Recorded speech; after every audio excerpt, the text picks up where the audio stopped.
Pour la grâce que tu nous révèles ce matin, Seigneur, ce dimanche, pour que nous puissions passer des moments à tes pieds. Nous sommes dans la joie de savoir que c'est toi qui nous as redonné ton souvenir ce matin.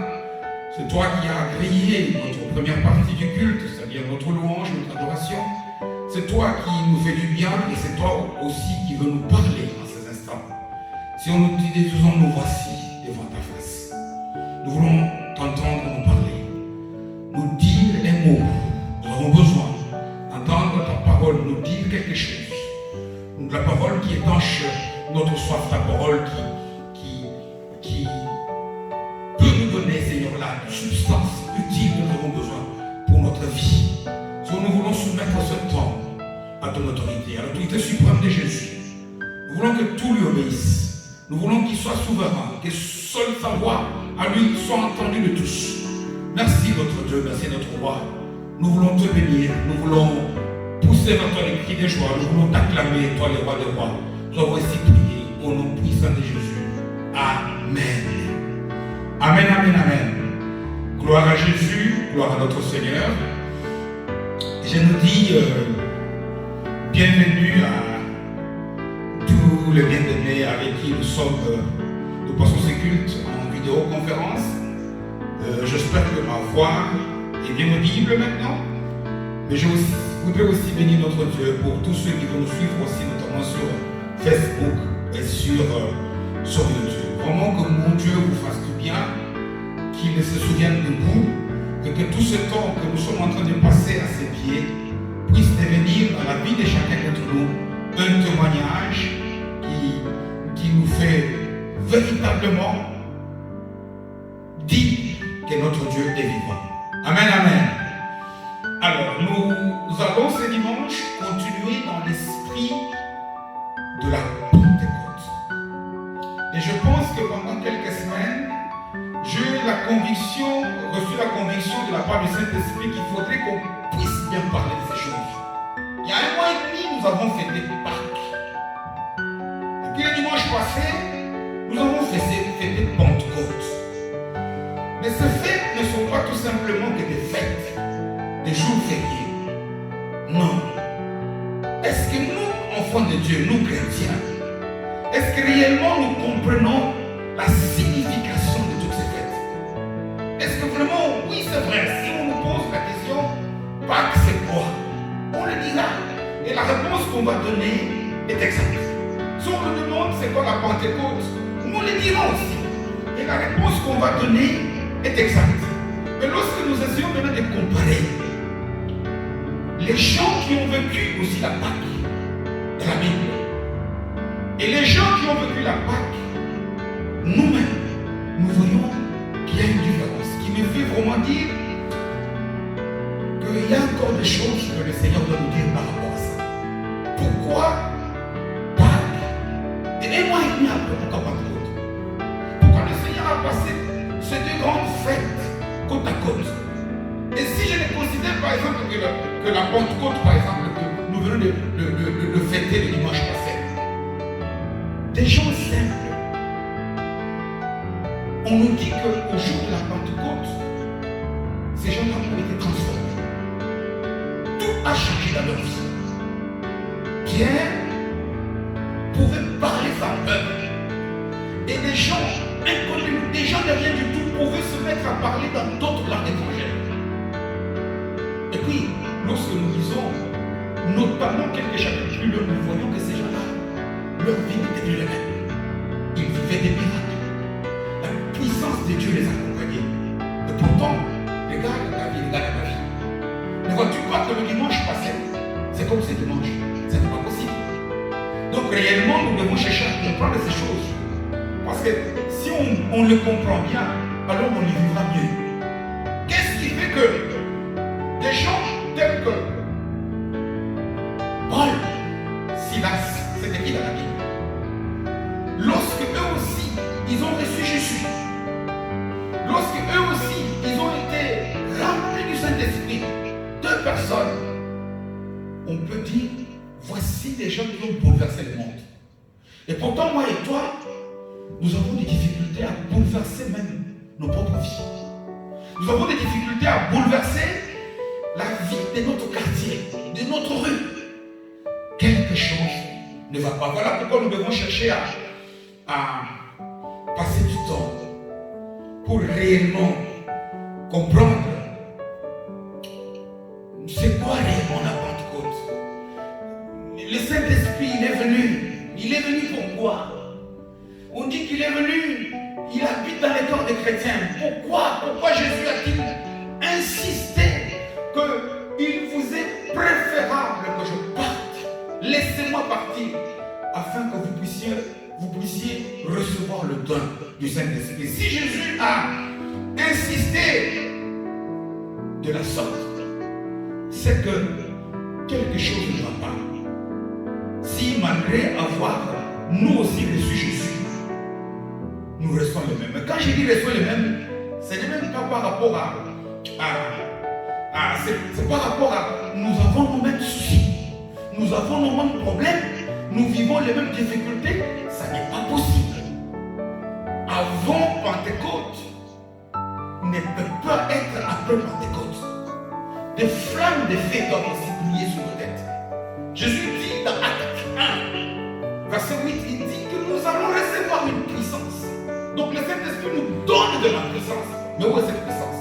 Donc nous allons donc essayer de partager pendant plusieurs semaines, un peu pour comprendre très très bien la révélation par rapport à toutes ces choses-là. Il ne suffit pas tout simplement de dire Pâques, de définir le Pâques, de prier à la Pâques, mais il faut que Pâques devienne mon mode de vie. Il faut que la Pentecôte, c'est-à-dire une vie remplie par le Saint-Esprit, une vie conduite par le Saint-Esprit, doit être différente.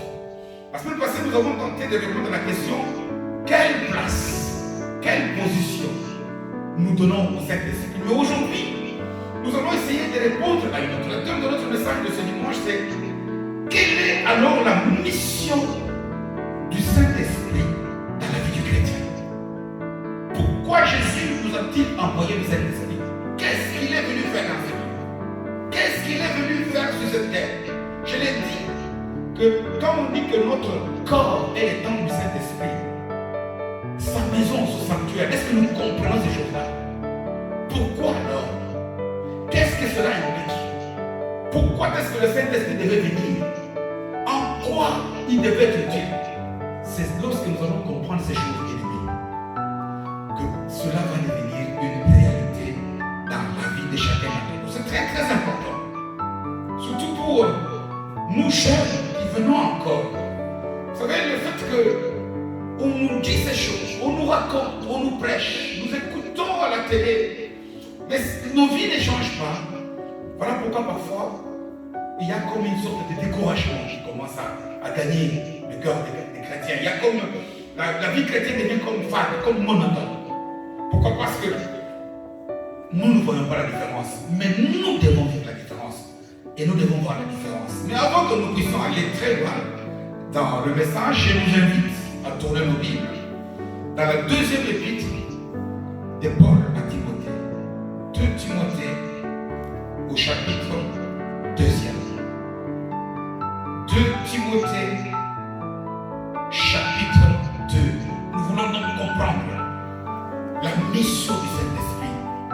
Parce que c'est en comprenant cette mission que nous allons le laisser travailler à nous. Et quand on va le laisser travailler à nous, c'est alors que nous allons voir nos vies changer. C'est alors que nous allons voir la manifestation de la puissance. C'est alors que nous aussi nous allons accomplir des exploits. Donc je disais que nous allons tourner nos Bibles dans la deuxième épître de Paul à Timothée. Nous lisons le chapitre 2 et nous lisons le 2 versets 20 et 21. Nous y sommes? J'ai eu la parole de Dieu au nom de Jésus. 2 Timothée, chapitre 2. J'ai lu au nom de Jésus le verset 20e et 21e. Il est écrit ceci. Dans une grande maison, il n'y a pas seulement des vases d'or et d'argent, mais il y en a aussi de bois et de terre. Les uns, c'est-à-dire les vases d'or, sont des vases d'honneur, et les autres, c'est-à-dire les vases de bois et de terre, sont d'un usage vil. Si donc quelqu'un se conserve pur en s'abstenant de ces choses, il sera un vase d'honneur, sanctifié, utile à son maître, propre à toute bonne œuvre, parole du Seigneur. Nous pouvons acclamer la parole du Seigneur bien-aimé. Ça, c'est un texte extraordinaire. Un texte qui va nous donner une clé. Et si, mon bien-aimé, toi qui écoutes ce message, tu utilises cette clé, toutes les portes te seront ouvertes. Et j'insiste. J'insiste pourquoi? Parce qu'ici, comme je l'ai dit, c'est l'apôtre Paul qui écrit ici à Timothée qu'il est à la fin de sa vie. Parce que la deuxième épître de Paul à Timothée, ce sont ses derniers écrits. Voilà pourquoi quand nous allons 2 chapitres plus loin, au chapitre 4e, il dit, moi j'ai combattu le bon combat, j'ai achevé la course et j'ai gardé la foi. Et il était sûr que lui, la couronne des vainqueurs, lui était réservée. Donc c'est une personne qui a bien vécu la vie chrétienne. Et ici, il voit Timothée, son fils, comme il est dit au début du chapitre, qui est en train de se battre.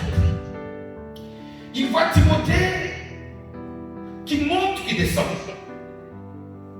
Et il voit Timothée qui tente les choses, mais ça ne marche pas. Et Timothée aujourd'hui, bien aimé, c'est toi et moi. Qu'est-ce que nous n'avons pas fait? Des jeunes. Regarde, même, nous sommes dans des périodes difficiles, nous devons tenter les tenir des cultes, même par vidéoconférence. Qu'est-ce que nous n'avons pas fait? Nous avons prié. Et ici, le même conseil que Paul donne à Timothée, nous sommes aujourd'hui de Timothée, et il nous parle, il l'exhorte, il lui dit, Timothée, voici les conseils si tu veux réussir. Et ici déjà nous remarquons une chose, que la vie chrétienne, on ne la réussit pas comme ça. Il faut recevoir les conseils de ceux qui ont reçu la vraie révélation. Il lui a donné beaucoup de conseils. Nous avons déjà partagé un dimanche à l'église, notamment au tout début de ce chapitre, où il lui dit l'identité des chrétiens. Il lui dit un chrétien doit être un soldat en guerre. Je l'ai dit aussi dimanche passé. Tout ça pour nous montrer que nous devons savoir que la vie chrétienne, c'est un combat. Combat au sens que celui qui ne fait rien n'a rien. Celui qui reste assis, celui qui est passif, il verra des choses. Il entendra des gens témoigner, mais lui aura des difficultés à témoigner. Il lui dit, tu dois vivre comme un athlète, pour lui montrer qu'un athlète est quelqu'un de très discipliné. Est-ce qu'il y a une discipline dans ma vie? Voilà la première question qu'on doit se poser. Est-ce que je suis discipliné dans ma manière même de faire des choses? Non seulement des choses spirituelles, même les choses de la vie. Est-ce qu'il y a de la discipline? Il lui dit, un chrétien c'est comme un laboureur. Quel métier difficile. Et il lui donne comme ça beaucoup de conseils. Pour lui dire, c'est quoi l'état? Comment un chrétien doit être? Oui, Timothée, tu as reçu Jésus.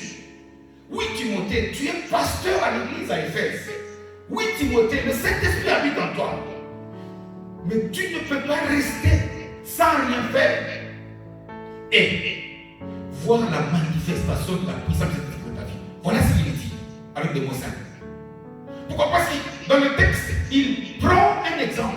Vous savez, nous tous ici dans nos maisons, nous avons des vases. Nous avons des vases. Et moi, je prendrais même encore une image beaucoup plus simple. Nous avons des services de table que nous utilisons lorsque nous mangeons au brouillon. Mais nous avons aussi des services de table que nous utilisons les jours de fête ou les jours où nous recevons des grands invités. C'est la même chose. Il dit, il prend l'image pour comparer la communauté de l'église des chrétiens comme une grande maison. Et ici, il ne parle pas que d'une assemblée, il parle de l'ensemble des chrétiens. Il dit, nous constituons, nous tous, une grande maison. Nous tous qui sommes chrétiens.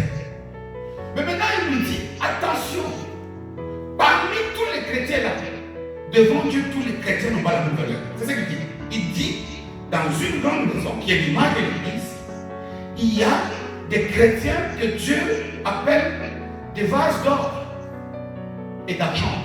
L'argent et l'or, ce sont des pierres précieuses. C'est-à-dire que ce sont des vases de grande valeur. C'est comme un peu des habits. Tout le monde a une garde-robe, mais il y a dans sa garde-robe des habits pour les grands événements. Mais il y a aussi des habits que nous portons pour aller tondre la pelouse ou bien pour s'asseoir et faire des choses simples. C'est ce qu'il lui dit ici. Il lui dit, attention à l'église. Ça, nous devons savoir, nous aussi en tant qu'église. Que oui, parce que tous ce sont des vases, tous ce sont des chrétiens. Ici, il ne parle pas aux païens. Paul parle à Timothée, Paul parle à tous ceux qui ont déjà reçu Jésus. Pourquoi? Parce que tous ce sont des vases. Et les vases ici, c'est l'image des chrétiens. Mais attention, il dit, il y a deux catégories de chrétiens au sein de l'église. Il y a des chrétiens que Dieu appelle des vases d'or et d'argent. Et il y a des chrétiens que Dieu appelle des vases d'un usage vil. C'est-à-dire des vases de moindre importance. Et ça doit nous interpeller. Pour que chacun puisse savoir, mais je suis un vase d'or ou je suis un vase inutile presque. Je suis là, je suis chrétien, mais devant Dieu, je suis un vase d'un usage vide, d'un usage qui n'a pas beaucoup d'importance. Ça doit t'interpeller. Nous, devant Dieu, nous ne sommes pas pareils.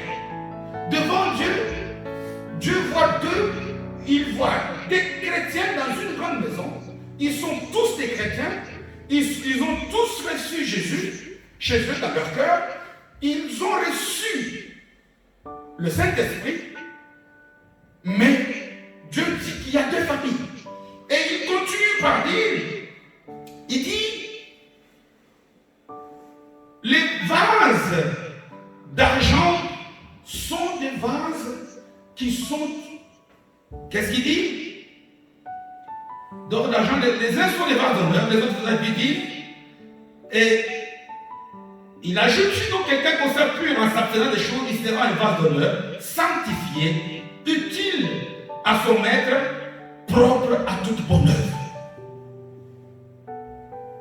C'est qui? Un vase d'or ou d'argent. C'est qui? Un chrétien vase d'honneur. Il dit c'est celui-là, un qui se conserve pur. Deux, il dit celui qui est utile à son maître. Et là nous comprenons que il y a aussi des attentes que Dieu attend de nous en tant que chrétiens. La Pâque parle de la pureté. Nous avons vécu il y a un mois, un peu plus d'ailleurs, presque 2 mois maintenant, la Pâque. Ça, c'était la fête pour notre délivrance. Nous étions esclaves du diable. Jésus est venu. Jésus, par son œuvre, a accompli sa mort et sa résurrection. Il a racheté tous ceux qui sont devenus, tous ceux qui ont cru en lui.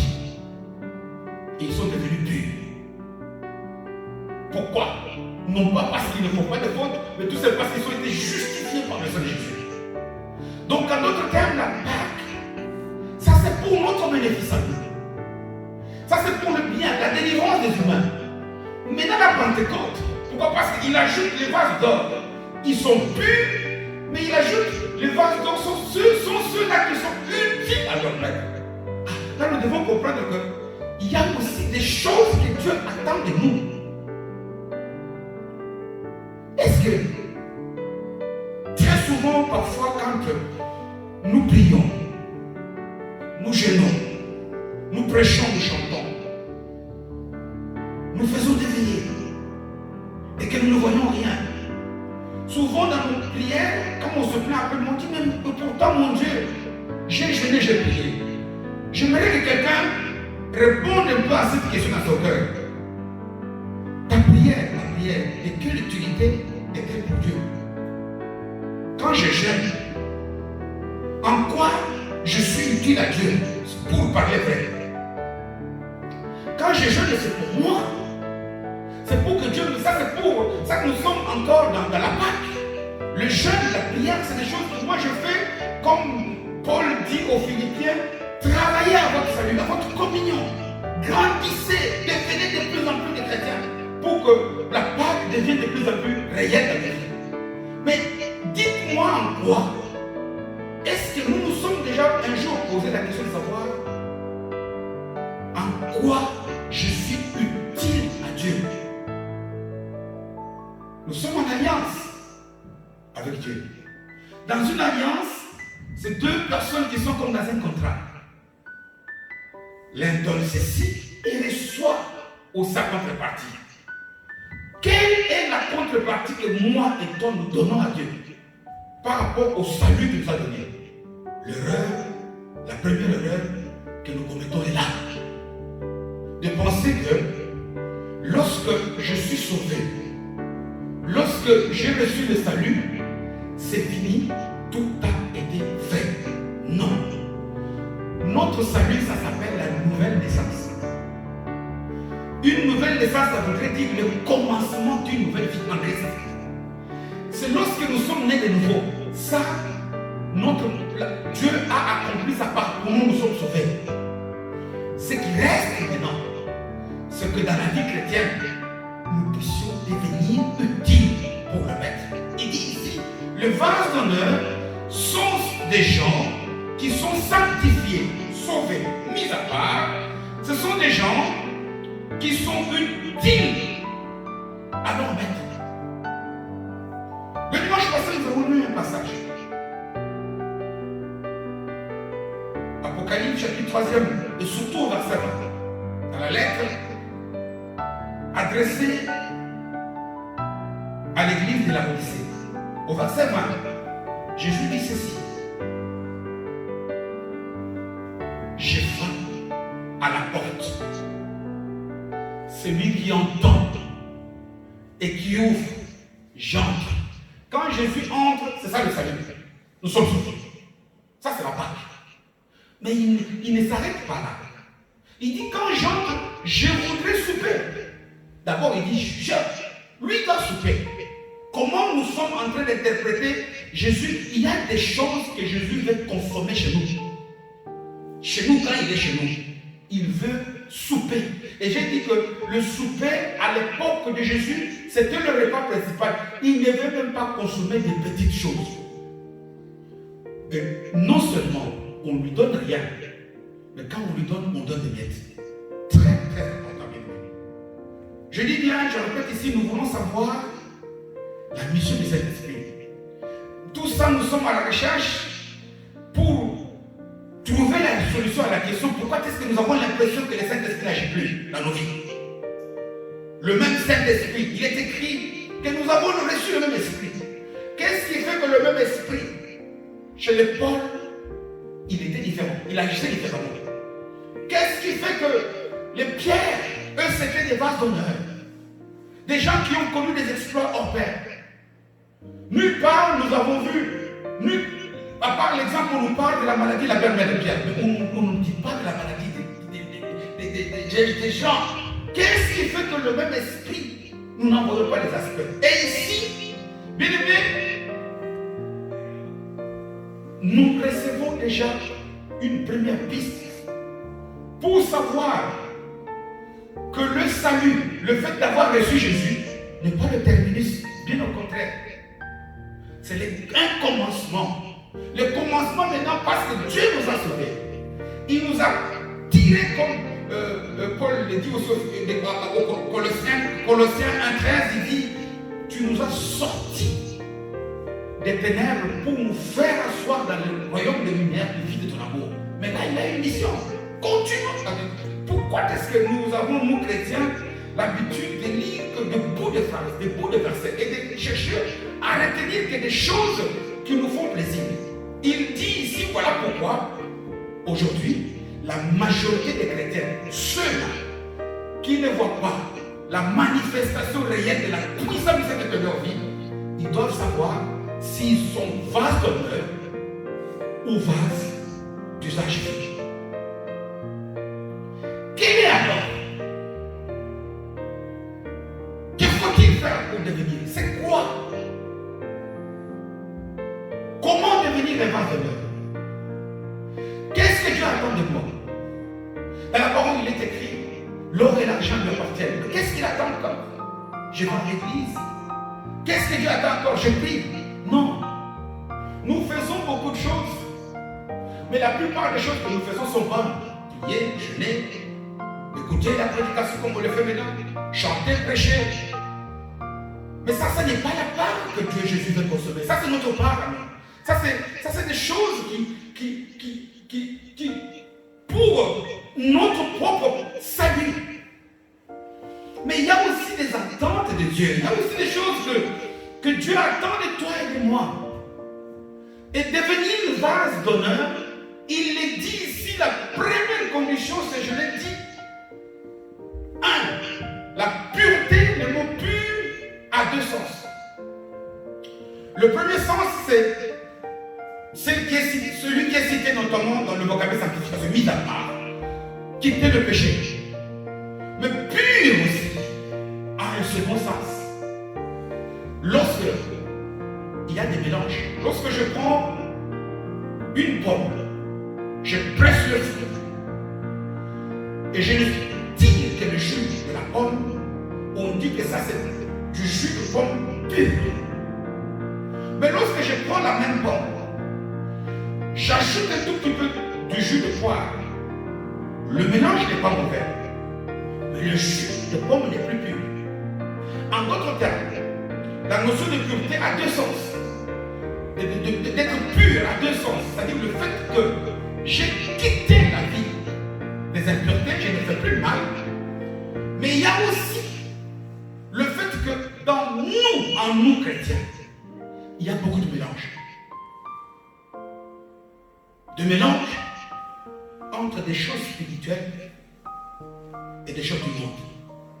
Des mélanges qui font que, même si ce que nous avons mélangé n'est pas mauvais, mais Dieu veut nous avoir comme des vases purs, 100% purs. Si c'est de l'or, c'est de l'or où on n'a rien ajouté.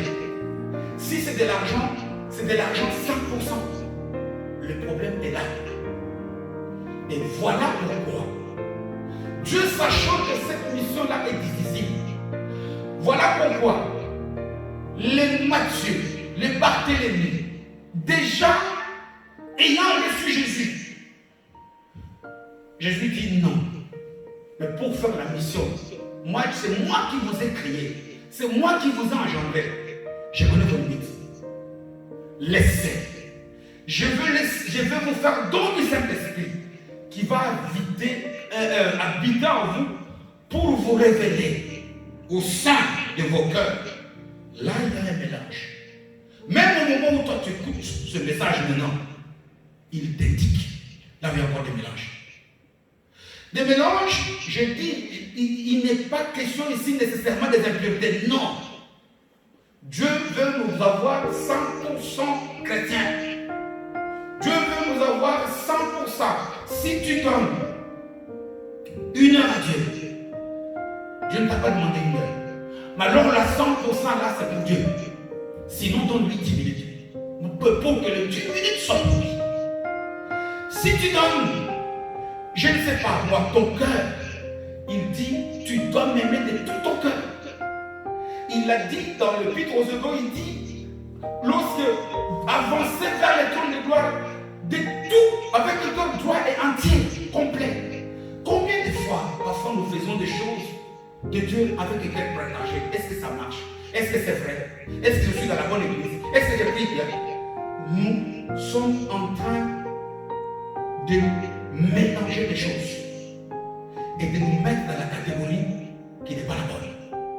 Combien de fois aujourd'hui, moi et toi, parmi ceux qu'on connaît, peut-être nous-mêmes, on voit des gens qui vivent une vie de consécration terrible.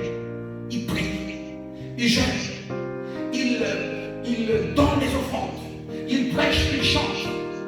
Mais lorsqu'ils s'attendent à ce que le Saint-Esprit manifeste dans sa vie, la solution est un petit point de voit pas. Mais c'est parce qu'ils prient, ils jeûnent, mais il y a des mélanges. Parce qu'il n'y a que des vases d'or et d'argent. Des vases qui sont sanctifiés. Des vases qui sont purs, sans mélange. Des vases qui sont utiles, d'une utilité. Ce sont ces vases-là qui sont sortis pour des grands mots, pour des grands événements. Ce sont ces vases-là que le Seigneur utilise notamment pour faire des exploits. La chose est simple. La chose est si simple que ça. Nous avons vécu Pâques. Ça, c'est notre gain, c'est notre bénéfice. Nous avons vécu dimanche passé la Pentecôte. Ça, c'est pour que nous puissions maintenant travailler pour le bénéfice de Dieu. Regardez tous les exemples. C'est quoi ça, travailler pour le bénéfice de Dieu? C'est quoi ça, être utile à Dieu? J'ai expliqué la notion de pureté ici au sens de chercher à ce que nous faisons pour Dieu, nous devons le faire à 100%. Pas de mélange. Maintenant, par exemple, si c'est le cas de culte, n'écoute pas autre chose. Quitte à ce que toi te dises, je te donne 2 minutes. Vous savez, il y a je crois dans le psaume 50, où Dieu dit, celui qui fait des vœux et qui ne les respecte pas, celui-là, il s'est dit mais Dieu ne nous demande rien. Mais il ne faut rien nous permettre et ne pas le faire. Quand tu as promis, fais-le entier, complet, total. Il fait tout 100% ou bien. On parle de 9%. Ça, c'est le truc de côté. Mais ici, il nous parle aussi du fait que nous devons lui être utiles. Être utile, ça veut dire quoi? Quand je prends l'exemple, je dis tiens, la sœur Gracia m'est utile. Tu m'as été d'une grande utilité dans telle chose. Qu'est-ce que je veux dire par là? C'est que toi, tu as fait la chose, mais celui qui en a tiré tous les bénéfices, c'est moi. C'est ça être utile. C'est pas vrai. Quand on dit par exemple que j'ai été utile, tel médecin m'a été utile, ça dit que ce qu'il a fait comme traitement sur moi m'a guéri. Ce n'est pas lui. Moi, je veux lui dire merci. Moi, je veux lui rendre des actions de grâce. Mais celui qui a bénéficié de ce qu'il a fait, c'est moi. Et ici, nous devons savoir aussi que lorsque Jésus nous promet le Saint-Esprit, notamment dans Acte 1, il dit quoi? Il n'a pas dit que vous allez recevoir la puissance. Comme ça, il s'est tué. Il dit, vous recevrez la puissance pour devenir des témoins de qui? De Jésus. Et c'est dans notre témoignage à Jésus que Dieu va tirer son avantage. Regardez par exemple. Regardez un peu la plupart des gens qui ont été utiles. Prenons l'exemple de Paul ici, qui à la fin de sa vie pouvait dire, moi j'ai bien gagné, j'ai bien lutté, je mérite la couronne. Et d'ailleurs il ajoute dans 2 Corinthiens, 2 Timothée 4, 7, 8 là, il dit, tous ceux qui vont m'imiter, tous ceux qui vont faire comme moi, eux aussi vont faire le même couronne. Regardez la plupart des actes que Paul a fait. Il va dans, je pense, acte 20 ou 21, il va pour l'évangile. On l'arrête. Mais quand il prêche, les gens rendent gloire à Dieu. C'est lorsque tout ce que je fais, c'est des choses qui font que les gens qui ne connaissent pas Dieu le connaissent. Voilà un témoignage de quelqu'un. Je veux quelque part, même si c'est dans une prière, mais pourvu que cette prière qu'on ne dise pas, frère, telle prière. Non. Quand j'ai prié, mon Dieu, et la conséquence de cette prière par rapport aux gens devant qui je l'ai faite, ils disent, ah, son Dieu est bon. Comme par exemple Élie devant le mont Carmel. Il fait un acte, mais même les païens disent, ah, leur Dieu se levait. De Joseph, il pose un acte, même les païens disent, ah, nous devons devenir des témoins de Jésus. Voilà la mission que le Saint-Esprit est venu faire à nous. C'est essayer de travailler notre cœur, notre vie, pour que nous puissions reconnaître les mélanges qu'il y a dedans, afin que nos vies puissent devenir utiles à Dieu. Nous puissions poser des actes qui soient utiles. Jésus parle dans Apocalypse 3, 20, il dit souper, c'est un acte physique. Souper, ce n'est pas un acte spirituel. En d'autres termes, il y a aussi des actes physiques, des actes de la vie. Parce que nous, aujourd'hui, les chrétiens, quand on ne sait pas faire des choses, on se cache. Oh, moi, je suis utile à Dieu spirituellement. C'est bien. Mais Dieu veut aussi que tu puisses lui être utile physiquement. Souper, c'est manger. Je suis à faim. Je suis à faim. Il veut que ma vie témoigne. Il ne m'a pas, tant que l'action du Saint-Esprit en moi n'est pas pour témoigner Jésus, il s'éteint. On éteint l'action. On ne la voit pas. Remarque bien, à partir d'aujourd'hui, nous chrétiens, enfants de Dieu, nous qui voulons devenir des vases d'honneur, nous qui voulons, pourquoi? Parce que lorsque nous sommes en train de travailler pour l'œuvre de Dieu, la puissance que Dieu va dégager, les premiers consommateurs, ça va d'abord être nous. Nous devons être. Combien de fois aujourd'hui nous avons peur de nous engager? Nous sommes timides. Voilà la mission principale que le Saint-Esprit est venu. C'est pour nous travailler, pour que nous puissions être utiles. C'est quoi être utile? Je me souviens, nous avons partagé il y a 2-3 jours un passage à la maison. Jésus dit, il parle aux Juifs dans l'évangile selon Jean, chapitre 8, verset 21. Il dit, mon Père est toujours avec moi. Il me comprend toujours, il m'exhorte toujours. Mais il ne dit pas qu'il le fait parce que je suis fils de Dieu. Non, c'est pas ça qu'il a dit. Il ne dit pas pourquoi parce que j'ai accompli. Il dit non, parce que je fais toujours des choses qui lui sont agréables. Et il répète cela. Jean le répète aussi dans sa première épître, chapitre 3, verset 22. Il dit, je demande tout, il me donne. Pourquoi? Parce que j'ai fait des choses qui lui sont agréables. Et là, frère David, tu comprends le sens du passage du psaume 37 que nous avons lu. Je pense en début de semaine lors de nos prières, où il dit, fais de l'éternel tes délices. Ça doit être des actes visibles, des actes de la vie, des actes concrets. Nous devons sortir de la théorie. Nous sommes aujourd'hui les chrétiens de notre temps, de notre époque. Nous sommes devenus que dans les mots, dans les actes, il n'y a pas. Jésus veut souper, il veut voir des choses concrètes que nous posons. Et lorsque nous posons ces gestes-là, on rend gloire à Dieu. Chacun connaît. Moi, je ne peux pas dire, te dire ou me dire, moi je sais ce que moi je peux faire. C'est à toi aussi peut-être dans ta prière de demander à l'Esprit de te révéler là où toi tu dois poser les actes. Mais il y a des choses qui sont communes. Pourquoi? Parce que lorsque nous référons notamment au passage de la lettre de Paul aux Romains. Romains, chapitre 12, verset 2. Et là, il y a aussi une grande révélation que Paul nous fait. Il dit quoi?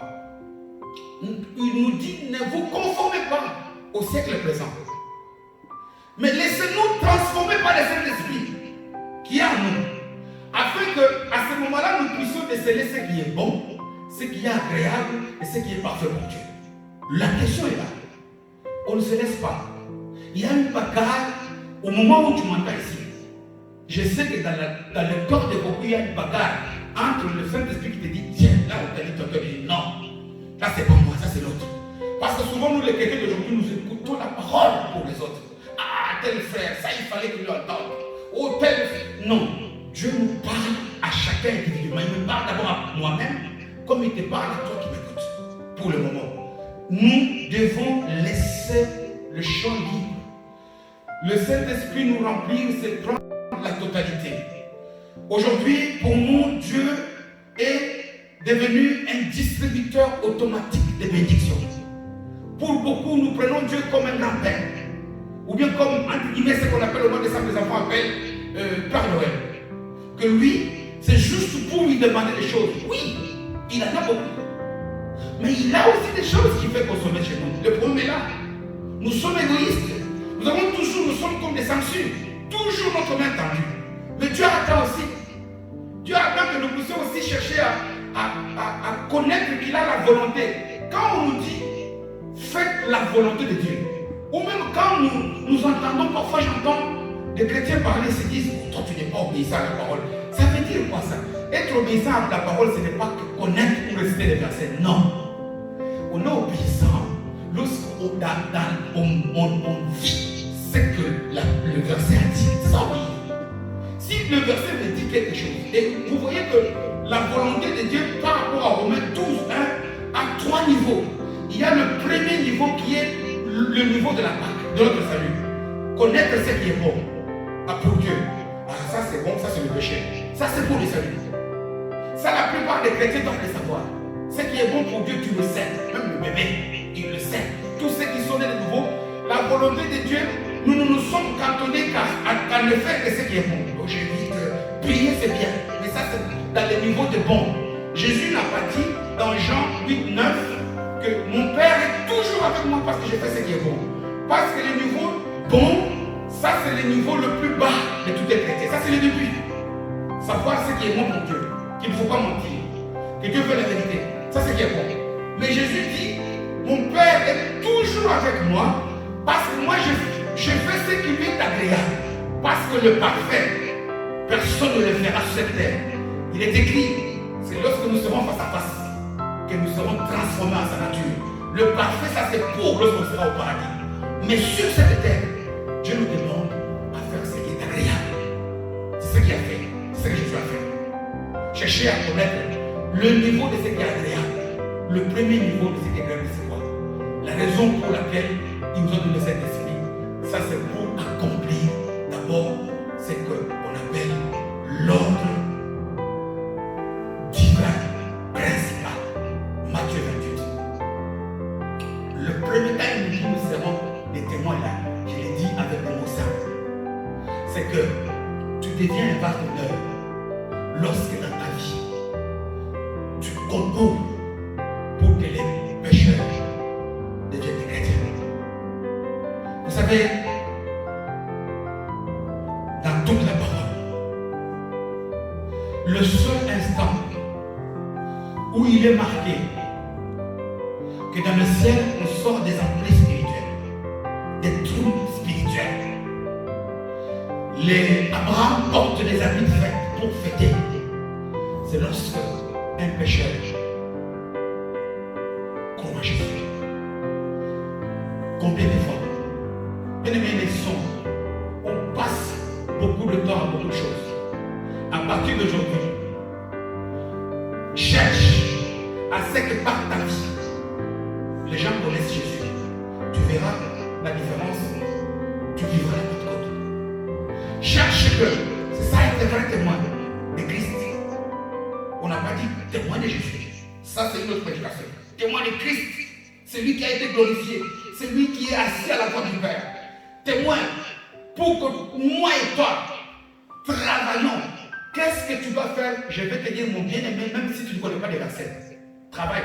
Je ne dis pas ici de faire venir les gens à l'église. Ce n'est pas vrai. Dans Matthieu 28, il dit, faites de toutes les nations mes disciples. C'est ça. Aujourd'hui, on a fait venir des gens à l'église, mais ce n'est pas les disciples. Voilà pourquoi on ne voit pas encore. Cherche même. Dans la Bible, il est dit, même un seul pécheur. Regarde, toi aussi qui as reçu Jésus. Je ne connais pas ton parcours, je connais le mien. Depuis que tu es chrétien, la plupart des choses que tu cherches, tu luttes pour être ton propre témoin. Ce n'est pas ça. Voilà pourquoi nous sommes dans les gars. Nous sommes des vases. Si réellement nous avons reçu Jésus, on ira au ciel. Mais on aura difficile parce que l'onction, c'est toujours pour faire quelque chose sur cette terre. Jésus-Christ, quand il commence son ministère, il dit, il lit la prophétie d'Ésaïe, il dit, j'ai été roi pauvre et donne des choses qui doivent accomplir sur la terre. Nous avons pris l'onction de Saint-Esprit. La plus grande utilité, c'est que chacun travaille pour que le ciel puisse fêter. Le ciel fête lorsque moi je travaille pour que les pécheurs ne te posent pas des questions. J'ai dit à un tel, ce n'est pas ton problème. C'est toi tu l'as dit et qui n'est pas venu, mais toi tu as fait ta part. Toi maintenant dans tes prières, va dire à Dieu, regarde celui-là, donne-lui un cœur pécheur parce qu'il a un cœur dur, il va te donner des arguments. Mais si réellement tu lui parles, tu lui présentes l'amour de Jésus, je te jure, bien-aimé, crois-le, tout pécheur qui écoute la parole de la vérité, il va quitter les ténèbres pour le royaume des lumières. Combien le Saint-Esprit est venu pour ça, t'aider à ce que par toi, les gens qui vont tout droit en enfer deviennent des chrétiens. Est-ce que c'est ça ta mission? Voilà pourquoi nous sommes des vases de l'usage. Voilà pourquoi la lumière est donnée plus à ceux-là qui sont en argent et en or. C'est-à-dire ceux-là qui travaillent pour la mission. Ceux-là qui perpétuent l'œuvre de Jésus. Qui veulent que le royaume des ténèbres soit déplié. Et qui veulent peupler le royaume des cieux. Deuxième mission. La principale, c'est celle-là. Devenir témoin. Mais la seconde, Matthieu 25, chapitre verset 31. Je l'ai dit comme ça, comme tout le temps, parce qu'on va terminer. On peut le lire. Matthieu 25. Jésus dit, j'avais faim. Tu ne m'as pas donné. J'étais en prison. Tu ne m'as pas visité. J'étais malade à l'hôpital. Aujourd'hui, toutes ces vertus-là, Jésus dit, celui qui reçoit un plus petit parmi les miens, celui qui fait du bien à un plus petit parmi ceux qui m'appartiennent, il m'a fait à moi. Travaillons l'église pour devenir généreux, pour manifester à ceux qui... On a assez fait pour nous-mêmes, on a assez fait pour nos amis, on a assez fait, c'est bien. Travaillons, notamment dans la ville où toi tu es. Combien de malades tu visites? Même quand tu ne les visites pas, s'ils ne sont pas de famille, pour combien de malades tu payes? Combien tu ne t'occupes pas? Toi-même tu as des bons amis. Tu donnes à tes enfants, à tes frères, à tes sœurs. Et ceux qui sont dans le foyer à côté, les malheureux là, qui va s'en occuper? Présente à ces gens-là l'amour du Seigneur. Et aidons aussi nos familles. C'est par là que je vais te donner le message. Retenons, c'est très important. 1. Nous devenons des vases d'or et d'argent. C'est-à-dire des vases d'honneur. Lorsque nous sommes purs, lorsque nous sommes 100% pour Dieu, nous sommes des vases. Mais nous le devenons lorsque nous sommes utiles. Lorsque nous faisons des choses qui ne bénéficient, qui ne sont qu'à l'avantage de Dieu et de seul.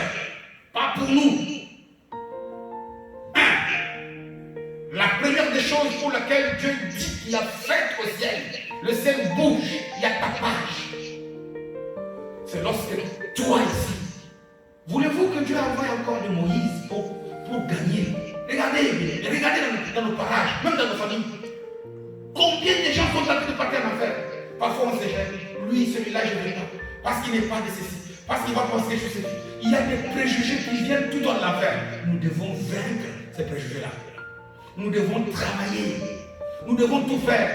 Nous voulons voir le Saint-Esprit. Il dit, cherchez premièrement les royaumes. Matthieu 6,33. Et le reste vous sera donné. C'est-à-dire que chercher le royaume, c'est-à-dire que occupe-toi d'abord des choses qui ne profitent qu'à Dieu. Il n'a pas dit de pas. Alors tu verras que il dit on s'agite beaucoup pour en manger. Il dit que ce sont les païens qui cherchent à manger. Dieu nourrit les animaux. Dieu nourrit les plantes. Et toi, son fils, et toi, sa fille. Donc, travaillons principalement. À partir d'aujourd'hui, parfois, quand on donne des messages comme ça, les gens se disent, oh tiens, il est pasteur. Non, travaille même pour que les gens là soient contents. Tous ceux qui vont écouter ce message ne vont pas venir dans notre assemblée. Travaille dans la vie ou dans le village où tu es. Pour qu'un pécheur quitte, on dit qu'il y a du tonnerre au ciel. Et puis, deuxième chose, partageons l'amour de Jésus. La générosité, l'hospitalité. C'est dans l'hospitalité, par exemple, le chemin hébreu, où le ministère des anges, Abraham a reçu des anges, il leur a offert à manger, et c'était des anges, et il a reçu la visitation de Dieu. Donc nous devons nous aussi redevenir chrétiens, donner aux pauvres, et surtout, le même Paul a aussi exercé, a exhorté à Timothée de ne pas obliger ceux de sa famille. Est-ce que vous connaissez votre famille? La famille, bien sûr, biologique, mais l'Église aussi est notre famille spirituelle. Nous devons vêtir l'Église. Nous devons nourrir l'Église. Parce que dans ces passages-là, Paul donne des mots. Il dit, celui qui oublie, surtout ceux de ta famille, il est pire qu'un païen. C'est-à-dire que tu es un vase, mais tu es un vase à usage pour des manifestations de moindre importance. Que Dieu t'aide, que Dieu m'aide.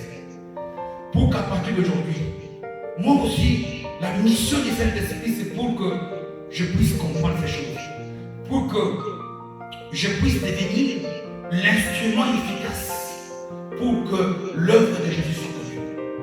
Bien-aimé, reçois ce message avec amour. Nous voulons que cette année 2020, l'année où tout est différent, des coronavirus, nous voulons aussi vivre la différence dans nos vies spirituelles. Nous voulons que l'action de cet esprit cesse d'être théorique. Regardez, que ce soit les Joseph, par rapport à ce qu'il a fait, les païens ont dit que Dieu est bon Dieu. Daniel, Paul, Pierre, que Dieu t'aide, que Dieu m'aide, pour que nous puissions aussi faire des choses qui sont agréables. Nous avons quitté par notre conversion le niveau du bon. On connaît ce qui est bon. Dieu veut que nous témoignions, que nous puissions quitter le stade où nous avons traîné pendant beaucoup de temps, de ne faire que des choses qui sont bien. Dieu veut que nous puissions faire comme Jésus, faire des choses qui lui sont agréables. Que Dieu bénisse sa parole. Nous allons prier. Nous pouvons nous mettre debout. Nous pouvons nous mettre debout. Soit avec qui nous sommes en vidéoconférence, même soit toi aussi qui va écouter ce message sur Facebook ou sur YouTube. Nous voulons rendre gloire à Dieu, le Dieu bon, le Dieu merveilleux, le roi glorieux. Lorsque toi tu nous dis des choses, ce n'est pas pour nous condamner. Seigneur, nous voulons que l'action du Saint-Esprit soit visible. Regarde, Seigneur, nous avons compris que nous ne sommes qu'en train de travailler pour nous. Nous sommes égoïstes. Nous ne travaillons que pour nous, Seigneur. Regarde comment, à côté de nous, il y a des gens qui souffrent. Combien, Seigneur, nous avons aidé les pauvres. Combien nous avons vêtu des gens. Combien nous avons rendu visite aux prisonniers. Combien, Seigneur, nous avons, par nos actes que nous avons posés, permis qu'il y ait fête au ciel. Parce que par moi, par mon frère, par ma soeur, nous avons déplié le royaume des ténèbres et nous avons concouru au peuplement du royaume de lumière et de l'amour. Seigneur Dieu de gloire, merci. Parce que nous voulons que la plaie cette Pentecôte soit différente. Nous voulons nous aussi expérimenter la puissance. Nous voulons compter parmi les vases d'honneur. Que lorsque tu chutes de nom, tu dis, j'aime bien mon fils, ma fille. Parce que lui, il fait toujours ce qui m'est agréable. Tu nous dis dans le livre de Romains que le monde souffre. Tu dis que l'humanité souffre parce qu'il attend la manifestation des fils. Assez nous sommes restés au rang de bébé. Au rang du salut. Non, le salut, c'est la nouvelle naissance. C'est la nouvelle vie qui commence. Mais nous devons grandir, Seigneur. Tu nous appelles à devenir des adultes pour que tu nous utilises comme des instruments efficaces. Seigneur, Saint-Esprit, merci de nous briser par rapport à ce qui nous bloque à l'avancement. Merci, Seigneur, de nous briser même si ça fait mal. Parce que tu dois enlever ce cœur de chair qu'il y a en nous, ce cœur de pierre, et le remplacer par un cœur de chair. Seigneur, merci pour la bénédiction sur ton peuple. Merci parce que à partir de demain commence une nouvelle phase dans les déconfinements où beaucoup d'activités vont être autorisées, notamment ici en Belgique où nous vivons. Mais nous écoutons la voix du ciel. Oriente-nous, Seigneur, pour que tout ce que nous allons faire, on le fasse en tant que témoin de Jésus. On le fasse pour qu'il y ait fête au ciel, pour que ton cœur soit réjoui. Reçois l'honneur, reçois la magnificence. J'ai ainsi prié au nom de Jésus.